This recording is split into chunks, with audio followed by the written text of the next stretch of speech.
Na kanisa siku za leo, sisi wote tulioko hapa, kanisa la Kristo linaongozwa na Roho Mtakatifu. Yupo sasa. Leo nataka pia nizungumze kazi za Roho Mtakatifu. Tuko sawa? Kama tuko sawa, nifanyie namna hii. Jamani, Bwana Yesu asifiwe. Sasa kazi za Roho Mtakatifu, kama umeandika, andika pointi ya utangulizi hapo, kuzijua kazi za Roho Mtakatifu ndani yako. Utakapozielewa kazi zake, utapata shauku ya kutafuta uwepo wake katika maisha yako. Jamani, Bwana Yesu apewe sifa. Kazi namba moja, Roho Mtakatifu. Roho Mtakatifu ni kiongozi. Ni nani? Roho Mtakatifu ni kiongozi. Ukisoma katika kitabu cha Yohana 16 ule mstari wa 13, Warumi 8:14, naomba tusome.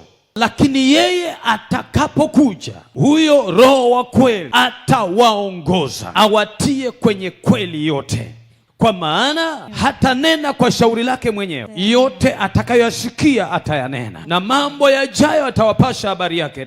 Jamani, Bwana Yesu apewe sifa. Huyo Roho Mtakatifu atawaongoza. Kumbe Roho Mtakatifu ni kiongozi.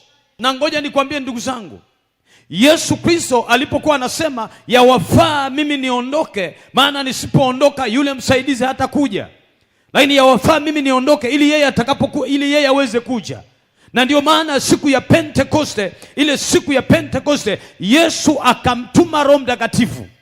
Na kanisa siku za leo, sisi wote tulioko hapa, kanisa la Kristo linaongozwa na Roho Mtakatifu. Yupo sasa. Warumi anasemaje? Biblia inasema, kwa kuwa wote wanaoongozwa na Roho wa Mungu, hao ndio wana wa Mungu. Roho Mtakatifu ni kiongozi. Ni kiongozi, anatuongoza katika njia, anatuonyesha njia. Andika hiyo. Roho Mtakatifu ni kiongozi, anatuonyesha njia. Kuna wakati mwingine unahitaji uongozi wa Roho Mtakatifu. Kwa hiyo anatuongoza katika njia. Lakini pia Roho Mtakatifu ni kiongozi, anatuonya. Anaweza akakwambia pale usiende mwanangu, nenda mahali fulani. Lakini pia hutuzuia katika njia mbaya ili tusiangamie. Roho Mtakatifu atakuongoza namna nzuri ya kukaa na mke wako. Jamani, haleluya. Na unajua Biblia ilisema vizuri kwamba kaeni na wake zenu kwa nini?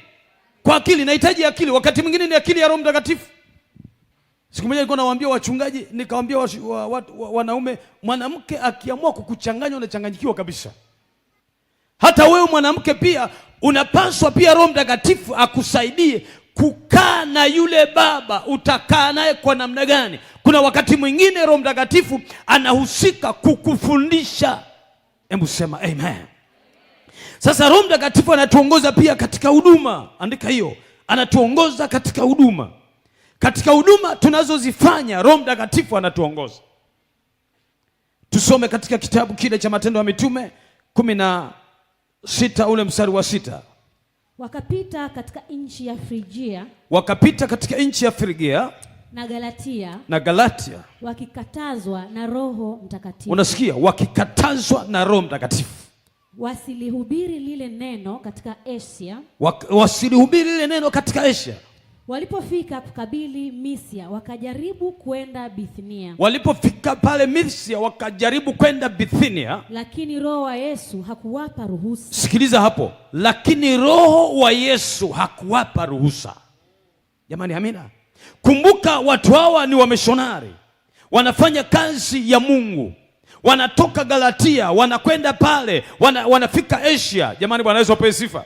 Sasa wakati wanaendelea katika changamoto ya namna hiyo, maana unataka kwenda huku, Roho Mtakatifu anasema hapana, usiende. Paulo anasema jamani, twendeni huku, kama kiongozi wa mission, kwamba twendeni huku, anasema hapana, usiende. Kwa hiyo maana yake tunataka kuona ya kwamba kumbe Paulo katika safari zake za kimisheni alikuwa anamsikiliza na alikuwa anaongozwa na Roho Mtakatifu. Jamani, Bwana Yesu apewe sifa. Maana yake pasipo Roho Mtakatifu, maana yake Paulo hakuondoka, hakuanzisha safari ya kimisheni kama Roho Mtakatifu hajasema. Jamani, amina. Uzuri wa kumuuliza Roho Mtakatifu wakati anamwambia ni unataka nifanye nini, Biblia inasema ya kwamba ndipo Paulo akatokewa na maono, akamwona mtu yuko kule Makedonia. Sema amen. akamwona mtu yuko Makedonia analia, anasema, Paulo, tunakuhitaji huku, uje utusaidie.